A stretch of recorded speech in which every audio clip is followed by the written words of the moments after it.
नमस्कार। जय हिंद साथियों। कैसे आप लोग? आशा करते हैं सही होंगे। तो चलिए क्लास को कंटिन्यू करते हैं। हम लोग इलेक्ट्रोमैग्नेटिज्म चैप्टर में 50 नंबर क्वेश्चन तक देख लिए थे। ठीक है, आगे क्वेश्चन देख रहे हैं। किसी की कोई समस्या तो बोल सकते हैं। जो भी कॉन्सेप्ट होगा सारा क्वेश्चन के साथ देखेंगे। इसके बाद आपका ट्रांसफार्मर चैप्टर स्टार्ट होगा इलेक्ट्रिकल मशीन में। चलिए, बहुत आसान क्वेश्चन है। प्रेरित ईएमएफ की दिशा ज्ञात करने के लिए फ्लेमिंग के दक्षिण हस्त नियम के अनुसार अंगूठे की दिशा इंगित करती है। देखिए यहाँ पे अंगूठे की दिशा इंगित पूछ रही है, मतलब अंगूठे की दिशा क्या चीज को इंगित करता है, इशारा करता है, या क्या चीज के दिशा को बतलाता है। तो एक चीज ध्यान में रखिएगा, चाहे फ्लेमिंग का बाएं हाथ का नियम हो चाहे फ्लेमिंग का दाएं हाथ का नियम हो, ठीक है, अंगूठा हमेशा किस चीज की गति को दर्शाएगा जी? बल की गति को दिशा दर्शाएगा। ठीक है, फोर्स, मोशन, गति। ठीक है, तो देखिए तो गति किस में है? प्रेरित ईएमएफ की दिशा। देखिए, आप राइट हैंड या लेफ्ट हैंड का बात करते हो, वैसे यहाँ पे फ्लेमिंग का दक्षिण हस्त नियम, मतलब दाहिने हाथ के नियम के बारे में पूछ रहा है। क्लियर? और स्वाभाविक बात भी है, प्रेरित ईएमएफ की दिशा ज्ञात करने के लिए तो ईएमएफ की दिशा किसमें ज्ञात होता है? राइट हैंड में ही होता है, क्योंकि राइट हैंड को हम लोग ये जनरेटर को राइट हैंड से स्टार्ट करते हैं। तो फ्लेमिंग का राइट हैंड में देखेंगे तो ये आपको तीनों उंगली एक दूसरे के लंबवत होते हैं। अंगूठा बल की दिशा रहता है, तर्जनी चुंबकीय क्षेत्र की दिशा, और ये मध्यमा उंगली ईएमएफ की दिशा या करंट की दिशा, यानी इंड्यूस्ड करंट की दिशा या इंड्यूस्ड ईएमएफ की दिशा। तो क्वेश्चन में क्लियर है कि प्रेरित ईएमएफ की दिशा ज्ञात करने के लिए। इसमें कंफ्यूजन कहाँ हो जाता है जानते हैं? कहेगा अरे प्रेरित ईएमएफ की दिशा ज्ञात करने के लिए, अब इतना ही पढ़ के लगा देगा प्रेरित ईएमएफ वाला, अब मार देगा ये बीच वाला उंगली। नहीं, क्वेश्चन तक, क्वेश्चन को पूरा पढ़िए। के लिए फ्लेमिंग के दक्षिण हस्त के नियम के अनुसार अंगूठे की दिशा अंकित करती है। हमें पूछ रहा है केवल अंगूठे की दिशा, और से मतलब नहीं है। तो अंगूठे की दिशा बल, गति, तो ईएमएफ की दिशा होगा नहीं। फ्लक्स की दिशा तर्जनी उंगली ये होता है, ईएमएफ की दिशा होता है मध्यमा उंगली, ये भी नहीं होगा। चालक की गति की दिशा, देखिए चालक की गति की दिशा यहां तक सही है यदि तर्जनी उंगली जनित ईएमएफ की दिशा इंगित करती हो। अब ये बात कर रहे हैं कि तर्जनी उंगली क्या फ्लक्स की, चुंबकीय क्षेत्र की दिशा था, लेकिन इसमें क्या कर रहा है? तर्जनी उंगली ईएमएफ की दिशा, जो कि गलत है। तो तीन का ऑप्शन तो ऐसे गलत हो गया, तो ऑलरेडी आंसर क्या होगा? चालक की गति की दिशा के साथ इशारा करती है। अंगूठा हमेशा चालक के गति की दिशा की ओर इशारा करती है। क्लियर है? दो ही होता है, एक दाएं हाथ का नियम, एक बाएं हाथ का नियम।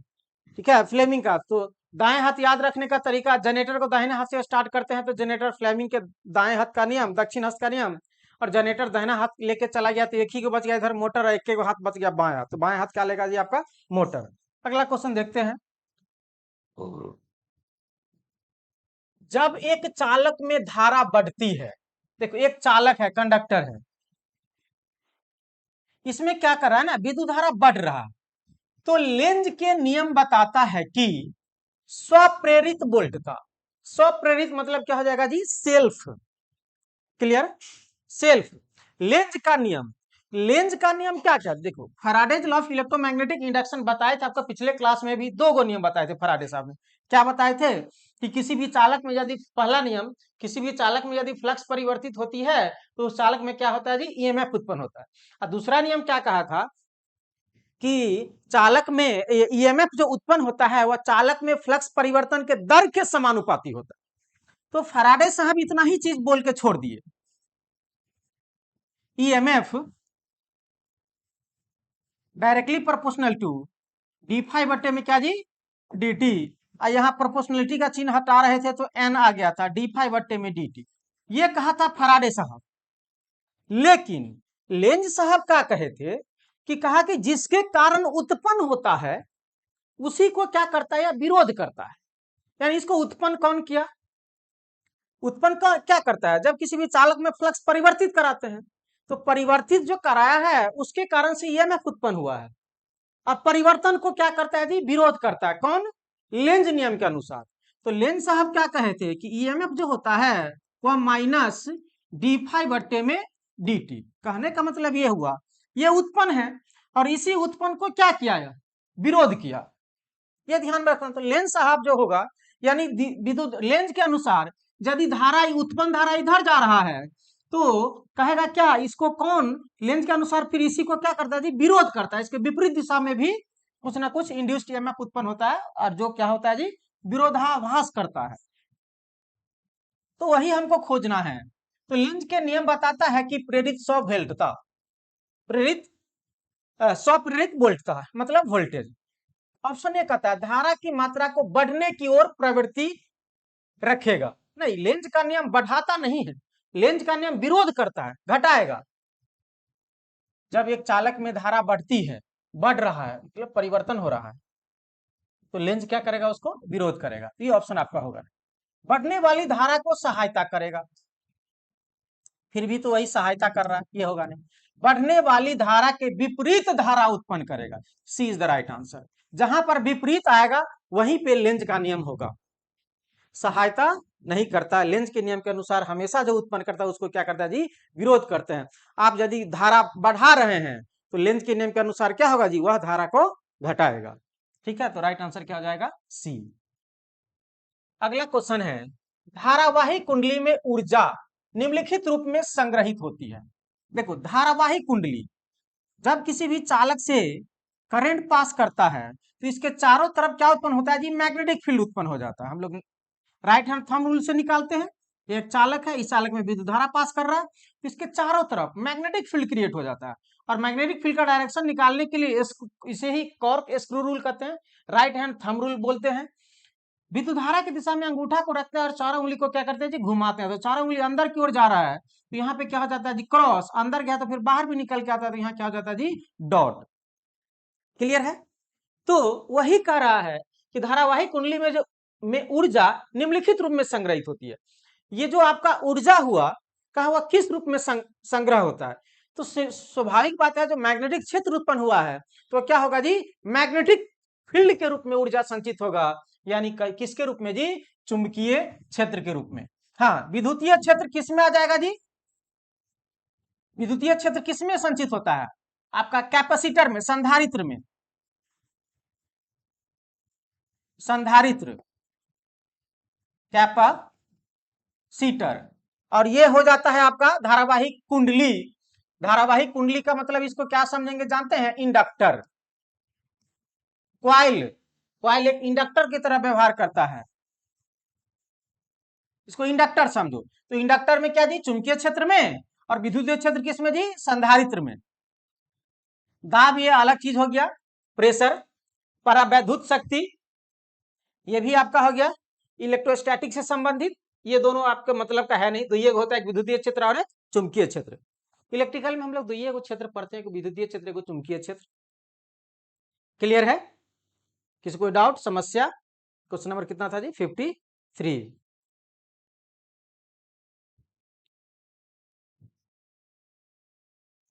अच्छा, कितना ऊर्जा संचित होता है? हाँ, तो ये आप ऊर्जा संचित का बात करेगा इसमें तो कितना? हाफ एल आई स्क्वायर,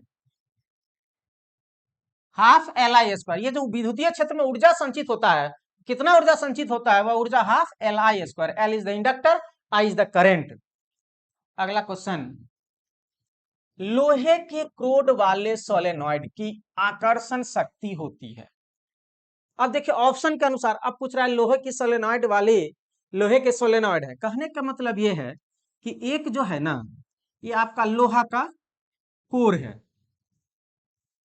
ये क्या जी? लोहा है, और इस पर इंसुलेटेड वायर,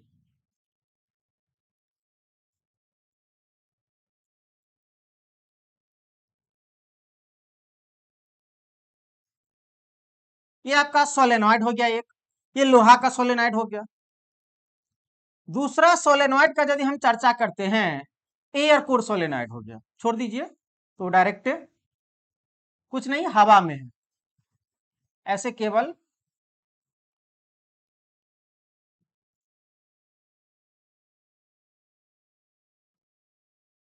इसके बीच में क्या जी, हवा है, एयर है, जो आपको तुलना करने को, सिंपल सी बात है। इसका परमिबिलिटी म्यू, लोहा लिख दो, इसको म्यू हवा या म्यू नॉट से डिनोट करते हैं। का किसका परमिबिलिटी अधिक होगा, तो भाई लोहा का परमिबिलिटी अधिक होगा, लोहा से अधिक फ्लक्स पास करेगा विथ रिस्पेक्ट टू क्या जी, एयर। तो हमें वही क्वेश्चन पूछ रहा है कि लोहे के क्रोड वाले सोलेनॉइड की आकर्षण शक्ति होती है किससे, एयर कोर से, क्या होगा, अधिक होगा, ऑप्शन में वही है। वायु के क्रोड वाले सोलेनॉइड से कम होगा, गलत जवाब, कम नहीं होगा, लोहा का हमेशा क्या होगा जी, अधिक होगा। वायु के क्रोड वाले सोलेनॉइड से अधिक होगा, यही आंसर आपको मिल गया, बी नंबर। वायु के क्रोड वाले सोलेनॉइड के बराबर होगा, बराबर नहीं होगा क्योंकि दोनों अलग अलग मटेरियल है, इनमें से कोई नहीं। तो राइट आंसर क्या हो जाएगा, एक लोहा है तो लोहा का परमिबिलिटी अधिक होता है, इससे ज्यादा फ्लक्स पास करेगा विथ रिस्पेक्ट टू क्या जी, हवा वाले सोलेनॉइड से, विथ रिस्पेक्ट टू क्या जी, हवा वाले सोलेनॉइड से। उठाइए, क्लियर है। चुंबकीय फ्लक्स की एसआई यूनिट बहुत आसान है जी, चुंबकीय फ्लक्स का एसआई यूनिट वेबर होता है, और सीजीएस मात्रक क्या होता है जी, मैक्सवेल। ये सीजीएस होता है, ये क्या होता है जी, एसआई होता है। कूलम किसका मात्रक होता है, आवेश का। और एम्पियर वर्थ, एम्पियर वर्थ का मतलब होता है एम्पियर टर्न, एम्पियर टर्न मतलब एटी।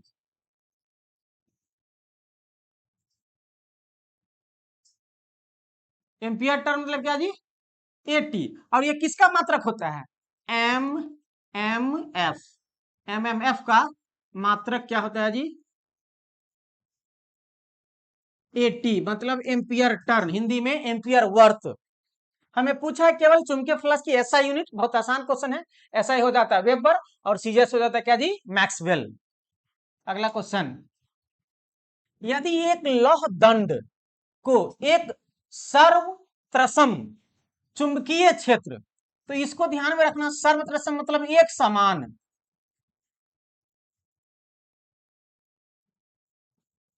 का एक लौह दंड को, एक लोहा है, मान लो कि यह एक लोहा का किल है, लौह दंड, इसको धागा से लटकाओ, पकड़ लो, ये चीज कर, एक लौह दंड को एक सर्वत्र चुंबकीय क्षेत्र में लटकाया जाता है, मतलब एक समान चुंबकीय क्षेत्र में लटकाया जाता है, तो क्या होगा, यह लोहा किधर गति करेगा। सिंपल सी बात है, यहाँ एक चुंबक है, यहाँ एक लोहा को रखेंगे और इसके नजदीक लाएंगे, मतलब चुंबकीय क्षेत्र में रखेंगे, एक समान है, तो ये क्या होगा, जिधर चुंबकीय फ्लक्स की दिशा है उसी दिशा में ये क्या करने लगेगा जी, मूव करने लगेगा। बल रेखाओं की दिशा में गति करने के लिए प्रवृत्त होंगे, वह रेखाओं की दिशा में संरेखित करेगी, बल रेखाओं पर लंब के रूप में संरक्षण करेगी, बिल्कुल गतिमान नहीं होगी। तो राइट आंसर क्या हो जाएगा जी, ए। जब एक लोहा को चुंबकीय क्षेत्र में, एक समान चुंबकीय क्षेत्र में रखेंगे, तो वह क्या होगा जी, चुंबकीय बल रेखाओं की दिशा में ही क्या करेगा जी, गति करेगा। क्लियर। अगला क्वेश्चन, किसी चालक को जब चुंबकीय क्षेत्र में घुमाया जाता है तब, भाई अभी हम जाने हैं Faraday's law of electromagnetic induction के अनुसार कि जब कभी भी किसी चालक में फ्लक्स परिवर्तित होता है तो उसमें क्या उत्पन्न होता है, वोल्टेज ईएमएफ उत्पन्न होता है। उसी को तो घुमा के पूछा गया है, किसी चालक को जब चुंबकीय क्षेत्र में घुमाएंगे, भाई चुंबकीय क्षेत्र में यदि किसी चालक को घुमाएंगे तो उस चालक में क्या होगा, फ्लक्स परिवर्तित होगा। देखिए, एक चुंबकीय क्षेत्र है, मान लो ये चुंबकीय क्षेत्र है, और इसमें क्या जी, एक चालक ले लेते हैं, वायर, इसमें लगा दो वोल्ट मीटर। क्लियर, ये चालक है, और इसको इसमें घुमाते हैं, नचाते हैं, अरे कुछ नहीं, जनरेटर जनरेटर वाली बात हो गई। जनरेटर में क्या करते हैं, हैंडल दे करके स्टार्ट करते हैं, तो जो चालक होता है, आर्मेचर का जो वाइंडिंग होता है, वह फील्ड में क्या होता है जी, घूमता है, नचता है, और कॉइल में, आर्मेचर में क्या होता है, ईएमएफ उत्पन्न हो जाता है, वोल्टेज उत्पन्न हो जाता है। कुछ नहीं होगा तो क्या होगा, वोल्टेज बनती है। उष्मा नहीं उत्पन्न होगा, चुंबकीय क्षेत्र में वृद्धि होती है नहीं, चुंबकीय क्षेत्र में ह्रास होती है नहीं, क्या होगा जी, इससे वोल्टेज बनती है। जब किसी चालक को चुंबकीय क्षेत्र में घुमाते हैं या जब किसी भी चालक में फ्लक्स परिवर्तित होता है तो उसमें क्या होता है जी, ईएमएफ उत्पन्न होता है। यह फैराडे साहब का पहला नियम है। और दूसरा नियम क्या कहता है कि चालक में जो उत्पन्न ईएमएफ है वह rate of change of flux के समानुपाती होता है। नेक्स्ट,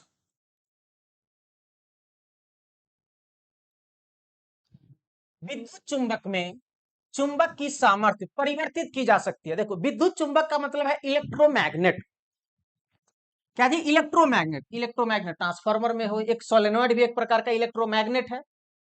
ठीक है, तो हम ट्रांसफार्मर का बात करते हैं।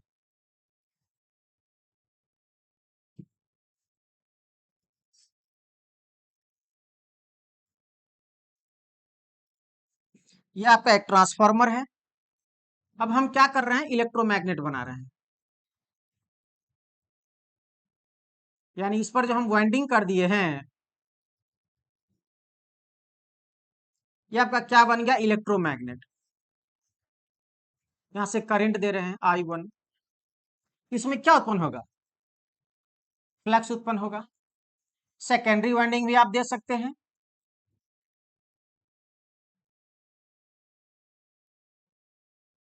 क्लियर। ये इंड्यूस्ड ईएमएफ जो होता है, यहाँ पे E1 उत्पन्न होता है और यहाँ पे क्या उत्पन्न होता है जी, E2 उत्पन्न होता है।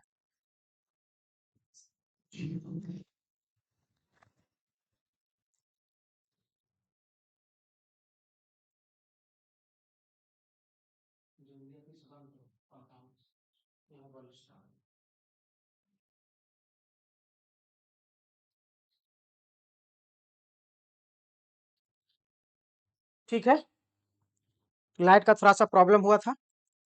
आवाज आ रही है, यस। तो कह रहा है कि विद्युत चुंबक में चुंबक की सामर्थ्य परिवर्तित की जा सकती है। मतलब चुंबक का जो शक्ति है वो कैसे परिवर्तित की जा सकती है।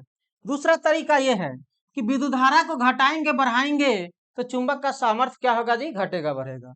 और एक तरीका क्या है, ये जो नंबर ऑफ टर्न होता है N1 और ये N2, अब टर्न की संख्या को घटा दीजिए बढ़ा दीजिए, हमें परिवर्तित कराना है। धारा को परिवर्तित करा के कर सकते हैं, टर्न की संख्या को परिवर्तित करा के कर सकते हैं।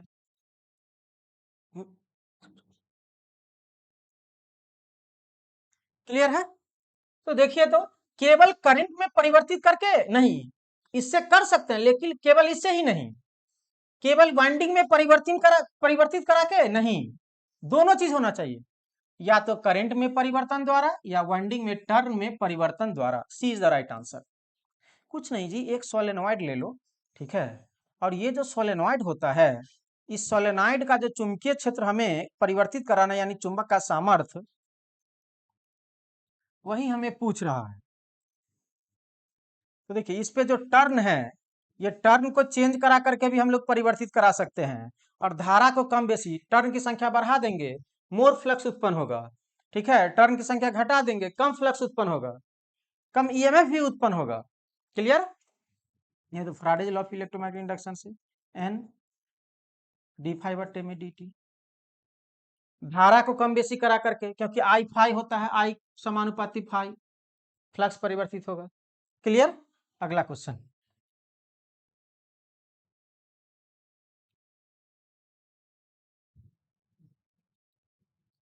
चुंबक का गुण निम्नलिखित में से कौन सा नहीं है। इसमें से पूछ रहा है चुंबक का गुण नहीं है कौन, आसान है। यह लोहे और मिश्र धातु को आकर्षित करता है, यह बात सही है, हमें नहीं वाला पूछ रहा है। समान ध्रुव एक दूसरे को प्रतिकर्षित करता है, बिल्कुल सही है, प्रतिकर्षण मतलब विकर्षण होता है। और असमान ध्रुव एक दूसरे को आकर्षित करता है, यह भी सही है। चुंबक को जब खंडों में तोड़ा जाता है तब प्रत्येक खंड एक स्वतंत्र चुंबक के रूप में कार्य नहीं करता है, नहीं कार्य करता है। एक चुंबक ले लीजिए और इस चुंबक को, ये नॉर्थ है ये साउथ, इसको काट दीजिए और दो को चुंबक बनाइए, तो ये इसमें भी नॉर्थ होगा साउथ होगा, इसमें भी क्या होगा जी, नॉर्थ होगा साउथ होगा। तो ये एक चुंबक के भांति व्यवहार करता है। तो हमें कौन नहीं है, तो सी मिल गया, यही नहीं है, बाद बाकी सारा क्या है जी, सही है। हथौड़े से तोड़ने पर, गर्म करने पर या ऊंचाई से गिराए जाने पर चुंबक के चुंबकीय गुण क्या हो जाता है जी, समाप्त हो जाता है। सब थ्योरी क्लास में बहुत अच्छे से बताए हैं। ठीक है, अगला क्वेश्चन, अगला क्वेश्चन है फेराइट निम्नलिखित में संबंध है, ध्यान में रखना। जब ये फेराइट का बात करें ना तो ऑप्शन भी फे वाला होगा। जब ये फेराइट आ जाए तो ऑप्शन भी क्या होगा जी, फेराइट वाला ही होगा। यदि फेराइट वाला ये ऑप्शन नहीं रहता, फिर फेरी चुंबकीय कार्य सामग्री, यदि यह ऑप्शन नहीं रहता तब हम लोग क्या मारेंगे जी, लौह चुंबकीय। कहाँ है लौह चुंबकीय? क्योंकि यह फेराइट लौह चुंबकीय के अंतर्गत ही आता है, तो लौह चुंबकीय सामग्री। बट इसका एग्जैक्ट ऑप्शन दिया है फेरी चुंबकीय। फिर मतलब जो ऑप्शन क्वेश्चन है वो ऑप्शन में रहना चाहिए, ध्यान में रखेगा। ये सब कल वाला क्लास में भी अच्छे से डिस्कस किए थे, पराचुंबकीय, लौह चुंबकीय, अनुचुंबकीय। नेक्स्ट है विद्युत चुंबक की कुंडली से, विद्युत चुंबक की कुंडली से प्रवाहित होने वाली विद्युत धारा, विद्युत चुंबक की कुंडली से प्रवाहित होने वाली विद्युत धारा जब उत्क्रमित होती है, एक विद्युत कुंडली है, मान लो एक सिंपल सी बात है, विद्युत कुंडली है तो कॉइल इस ढंग से कॉइल है, ठीक है। इसमें धारा जा रहा है आई, कहता धारा को परिवर्तित करा, तो इसका छोटा सा भाग हम यहाँ पे ले रहे हैं, इस तार को हम यहाँ पे ले रहे हैं, क्लियर। इसमें विद्युत धारा जा रहा है आई, क्या जा रहा है, विद्युत धारा आई। और ये चीज जान लो, उत्क्रमित, उत्क्रमित का मतलब क्या होगा जी, उल्टा।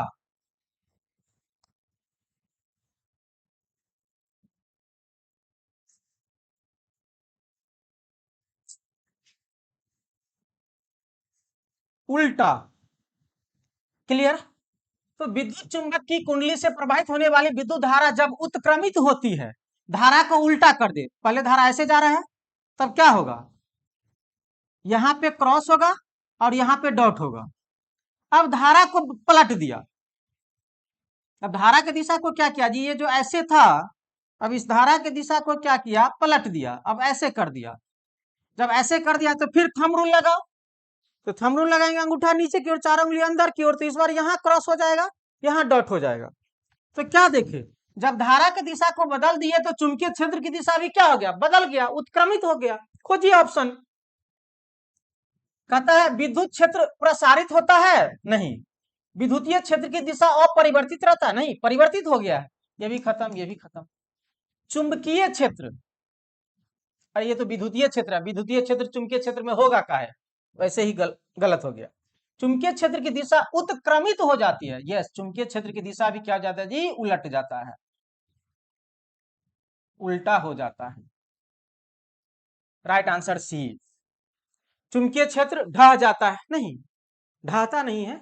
विद्युत धारा की दिशा को परिवर्तित करेंगे, फ्लक्स की दिशा का भी क्या होगा जी, परिवर्तन हो जाएगा। इसीलिए बताए थे कल भी, एसी फ्लक्स, एसी धारा, एसी फ्लक्स, एसी जैसे जैसे बदलेगा फ्लक्स वैसे वैसे बदलेगा। क्लियर, किसी को डाउट नहीं होना चाहिए। क्यों नहीं होना चाहिए, क्योंकि जब धारा का दिशा बदलेगा, आई फाइव होता है, ध्यान रखना, आई फाइव, आई समानुपाती फाइव, इलेक्ट्रिकल मशीन में पढ़ेंगे, ट्रांसफॉर्मर में पढ़ेंगे। आई फाइव क्यों होता है वो भी देखेंगे जनरेटर मोटर में। तो जब आई पलट गया तो फाइव भी क्या हो जाएगा, पलट जाएगा, क्योंकि क्या है, समानुपाती है। अगला क्वेश्चन, एक चुंबक के भीतर चुंबकीय क्षेत्र की दिशा, बहुत क्वेश्चन आसान है, बहुत बार ये क्वेश्चन हम लोग बना चुके हैं। क्लियर है, क्या जी, एक नॉर्थ पोल है, एक साउथ पोल है, हमें चुंबक के भीतर पूछ रहा है, तो चुंबक के बाहर तो होता है नॉर्थ से साउथ। क्लियर, चुंबक के बाहर नॉर्थ से साउथ, ये नॉर्थ, नॉर्थ से किधर जी, साउथ की ओर। लेकिन ये लाइन पूरा करता है, बीच में नहीं टूट जाता है, ये पूरा कंप्लीट साइकिल करता है। तो जब ऐसे आया है कोई लाइन, तो घूमते घूमते क्या होगा, ऐसे बनेगा। देखिए ये हो गया चुंबक के बाहर,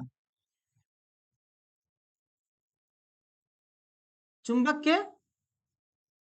बाहर, और ये क्या हो गया जी, चुंबक के अंदर। तो चुंबक के अंदर कहाँ है, साउथ से नॉर्थ, खोजिए तो, दक्षिण से उत्तर, साउथ से नॉर्थ यही है। अरे साउथ मतलब दक्षिण, नॉर्थ मतलब उत्तर, लेकिन ये क्या है, उत्तर से दक्षिण, चुंबक के बाहर।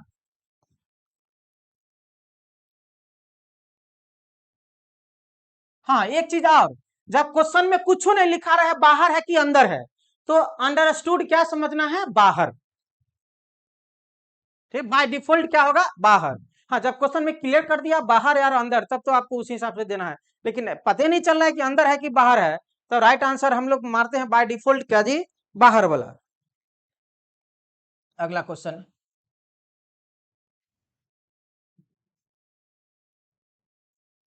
चुंबकीय परिपथ में पारगम्यता, पारगम्यता बस कच, पिछला क्लास में पूरा हम बता दिए थे कि फ्लक्स घनत्व जो होता है इलेक्ट्रिकल में किसके बराबर होता है, परमिटिविटी किसके बराबर होता है, कंडक्टिविटी किसके बराबर होता है, कंडक्टेंस क्या होता है, सबका तुलना कर दिए थे। इधर करंट तो इधर फ्लक्स, इधर वोल्टेज तो इधर एमएमएफ, इधर ईएमएफ इधर एमएमएफ, मतलब इलेक्ट्रिकल में ईएमएफ होता था तो मैग्नेटिक सर्किट में एमएमएफ होता है। वही चीज यहाँ पर पूछ रहा है। देखो परमियंस मतलब क्या हो जाए, पास करना होता है, तो परमियंस क्या होता है आपका जी, कंडक्टेंस, ये चालकत्व, कंडक्टेंस जी किसमें जी, इलेक्ट्रिकल में, और ये मैग्नेटिक में क्या हो जाता है, परमियंस। क्लियर, प्रतिरोध होता है, ये प्रतिरोध, तो राइट आंसर आपका सी हो जाएगा। इधर प्रतिरोध होता है, इधर क्या होता है, रिलक्टेंस, बता दिए थे बहुत अच्छे से। विशिष्ट प्रतिरोध मतलब क्या बोलते हैं, रेसिस्टिविटी, तो इधर क्या था, रिलक्टिविटी। सबका हिंदी बुक में लिखा हुआ है, धारा घनत्व जे, यहां क्या था जी, फ्लक्स घनत्व,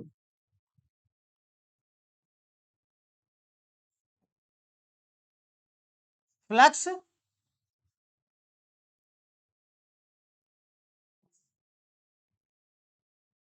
घनत्व यानी बी, पूरा हम लिखा दिए, यहां तो चारे को लिखे हैं, पूरा लिखा दिए हैं हम, देखिएगा वहां। अगला है, शक्ति गुणांक मीटर में स्थिर कुंडली, स्थिर कुंडली का मतलब क्या होता है जी, जो रुका हुआ है, किसी चीज से बांधा हुआ है, फिक्स्ड है। और चल कुंडली मतलब मूविंग कुंडली, कैसी जुड़ी हुई रहती है। देखो तो स्थिर कॉइल जो होता है सप्लाई के साथ हमेशा किसमें होता है जी, सीरीज में होता है, याद रखना। वैसे ये इंस्ट्रूमेंट मेजरमेंट का क्वेश्चन है, बट ध्यान में रखना कि शक्ति गुणांक मीटर, पावर फैक्टर मीटर में जो फिक्स्ड कॉइल होता है वह सप्लाई के साथ किसमें जुड़ा हुआ रहता है जी, सीरीज में जुड़ा हुआ रहता है। क्लियर, सप्लाई के साथ किसमें जुड़ा हुआ रहता है जी, सीरीज में जुड़ा हुआ रहता है। नेक्स्ट है, फ्लेमिंग के बाएं हाथ का नियम प्रयुक्त करते समय निम्न में से कौन सही संकेत इंगित करता है। वैसे जब इसका हम थ्योरी क्लास लिए हैं को बता दिए हैं कि बायां हाथ हो चाहे दाहिना हाथ हो, सब में नाम एक ही रहेगा। चाहे बायां हाथ हो तो ये अंगूठा बल, मध्य ये तर्जनी अंगुली चुंबकीय क्षेत्र, और ये करंट, इसमें भी ये बल, ये चुंबकीय क्षेत्र और ये करंट, आंसर वही होगा। देखिए अंगूठा बल किधर है, अंगूठा गति, गति और बल एक ही चीज है। तर्जनी धारा दे रहा है, जबकि तर्जनी क्या होता है, चुंबकीय क्षेत्र होता है, काट दीजिए, खत्म ऑप्शन। अंगूठा चुंबकीय क्षेत्र, जबकि अंगूठा क्या होता है, बल होता है। हम भूल गए हाथ दाहिना है कि बायां, उसे कोई मतलब ही नहीं है, ये भी ऑप्शन खत्म हो गया। अंगूठा गति, गति मतलब बल, यहाँ सही है। तर्जनी अंगुली चुंबकीय क्षेत्र, ये भी सही है। और मध्यमा अंगुली क्या हो जाए, धारा। जब दो को सही हो गया तो तीसरा सही होना अनिवार्य है, राइट आंसर सी हो जाएगा। ये देख लेते हैं, अंगूठा धारा दे रहा जो कि गलत है, अंगूठा बल होता है। नेक्स्ट क्वेश्चन, फ्लेमिंग का बाम हस्त नियम देता है, फ्लेमिंग का बायां हाथ का नियम देता है मतलब क्या देता है वो, तो हम लोगों को क्या देता है फ्लेमिंग का बायां हाथ का नियम, तो बायां हाथ का नियम क्या है, जनरेटर या मोटर, पहले इतना ध्यान में रखेंगे। दाहिना हाथ, जनरेटर को स्टार्ट करते दाहिने हाथ से तो जनरेटर दाहिना हाथ लेके चला गया, तो जनरेटर देता है क्या भाई, तो जनरेटर को हम लोग स्टार्ट करते हैं तो मैकेनिकल अंदर गया, उससे निकला क्या, मतलब हम लोग को क्या दिया हुआ, जनरेटर हम लोग को क्या दिया, देता क्या है, करंट देता है, तब ना बल्ब सब जलता है। लेकिन मोटर क्या है, मोटर में सप्लाई देते हैं इलेक्ट्रिक करंट, लेकिन हम लोग को क्या देता है, वो घूमता है, घूमता है, पंखा घुमा तो हवा दिया, तो हवा दिया क्या, गति, मोशन। तो फ्लेमिंग के बाएं हाथ का नियम क्या देता है, गति देता है, मोशन देता है। चालक पर लगने वाले बल की दिशा को बतलाता है, गति और मोशन, वही चीज हुआ सब। चालक की गति की दिशा, ऑप्शन ए। चलिए अगला क्वेश्चन है, चालक में जनित विद्युत वाहक बल की दिशा, यह देता है दाएं हाथ का नियम।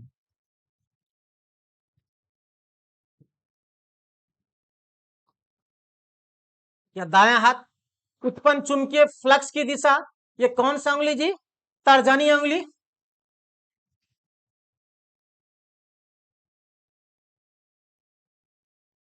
तर्जनी उंगली।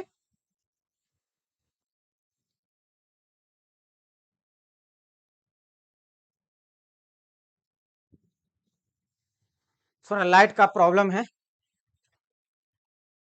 इस कारण से तर्जनी उंगली। तो चालक में ये हो गया, इनमें से कोई नहीं, तो आंसर आपका क्या हो जाएगा, चालक की गति की दिशा, ये इज द राइट आंसर। इसी में केवल गति है। अगला क्वेश्चन,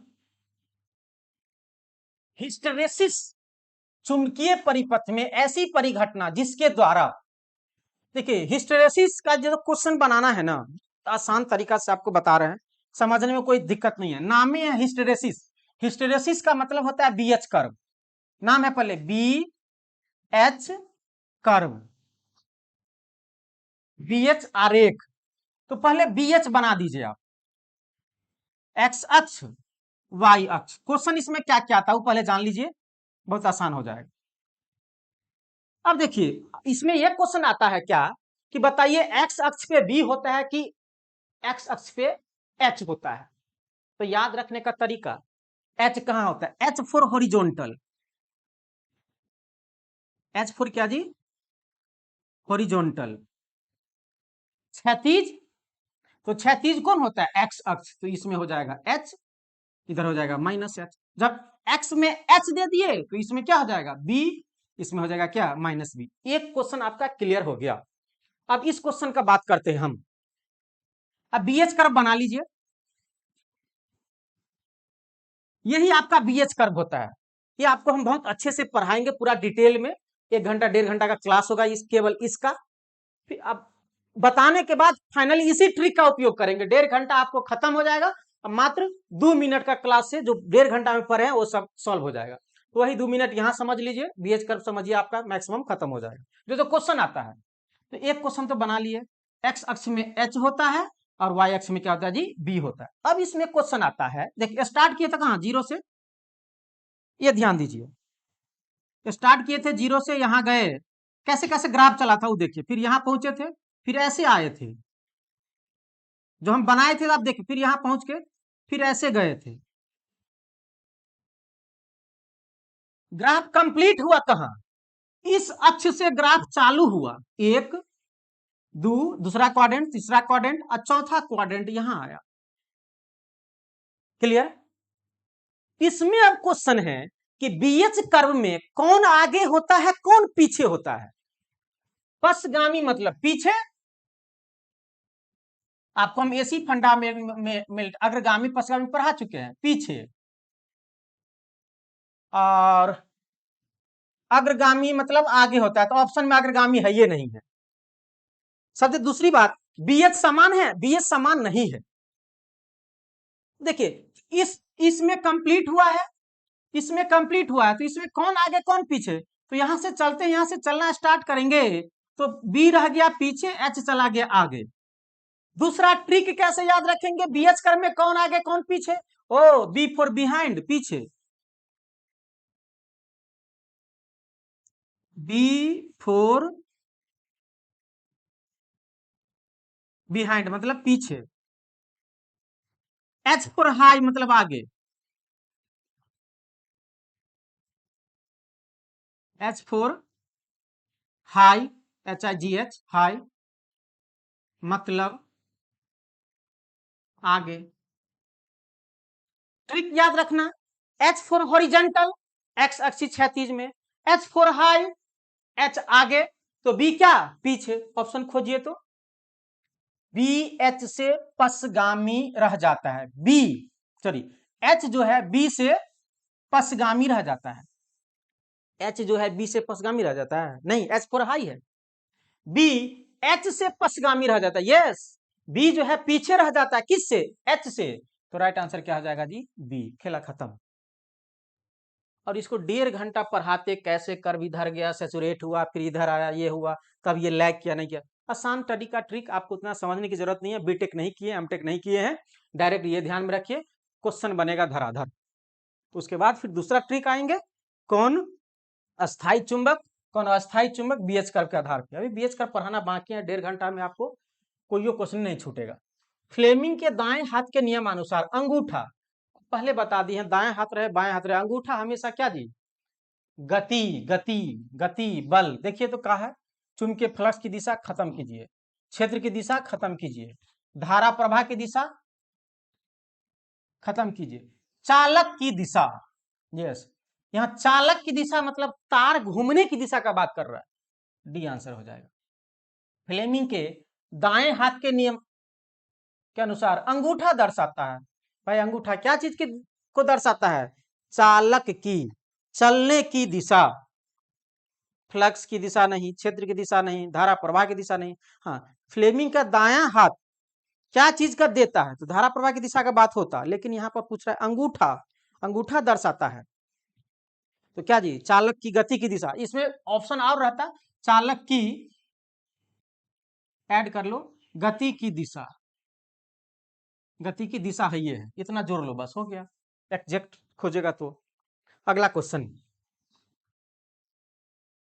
यदि यदि दो चुंबकीय ध्रुवों के मध्य की दूरी d है, तो उनके मध्य लगने वाला बल, अरे एक नॉर्थ पोल है, ऐसे रहता है साउथ पोल, नॉर्थ साउथ कुछ भी दे सकते हैं, इस दोनों के बीच की दूरी d दे देता है, चुंबकीय सामर्थ्य m1, इसका m2, या दूसरे शब्दों में ऐसे जो हम लोग पढ़ते हैं m1 m2, जो ग्रेविटेशन में पढ़ते हैं, दोनों के बीच की दूरी क्या है जी, d है। इस पर लगने वाला आकर्षण बल क्या होता है, बल समानुपाती है, m1 m2 बट्टे में क्या जी, d का स्क्वायर, तो दूरी के वर्ग के व्युत्क्रमानुपाती होता है, देखिए तो डी स्क्वायर के व्युत्क्रमीय समानुपाती होता है, डी स्क्वायर के प्रत्यक्ष समानुपाती होता है, डी के व्युत्क्रम, डी स्क्वायर के व्युत्क्रमीय मतलब उल्टा, और प्रत्यक्ष मतलब सामने, सामने नहीं है, उल्टा है, D is the right answer, ये बहुत पहले से जानते होंगे। निम्नलिखित में से कौन सा कथन सत्य है, हमें पूछ रहा है कौन सा स्टेटमेंट राइट है, सही है। एक प्रकार के ध्रुव एक दूसरे को आकर्षित करता है, गलत जवाब। एक प्रकार के ध्रुव मतलब नॉर्थ नॉर्थ एक दूसरे को आकर्षित करता है, नहीं, एक दूसरे को विकर्षित करता है, गलत जवाब। ट्रांसफार्मर में गुंजन प्रकार की ध्वनि इसकी वाइंडिंग में विकसित होती है, मैग्नेटिक फ्लक्स की इकाई वेबर होती है, सर्किट में वोल्ट मीटर श्रेणीबद्ध में जोड़ा जाता है, देखो सर्किट में वोल्ट मीटर यहाँ गलत है, श्रेणी में नहीं, समांतर में होता है, ठीक है, ये गलत है। ट्रांसफार्मर में गुंजन जो है ध्वनि, ट्रांसफार्मर में गुंजन प्रकार की ध्वनि इसकी वाइंडिंग में नहीं, वाइंडिंग में नहीं होता, कहां होता है, कोर में होता है। कहां कहां गलती है वो सही कर दिए हैं आप, ये स्टेटमेंट सब ध्यान में रखिए समझने के लिए, दूसरे क्वेश्चन में काम आ सकता है।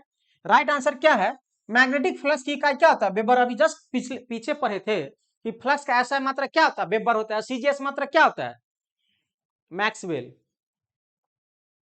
चलिए ठीक है, मिलते हैं अगले क्लास में।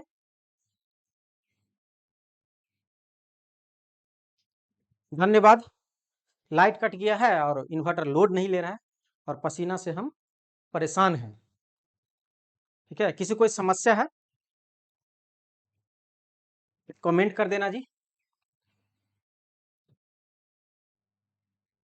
चलिए धन्यवाद।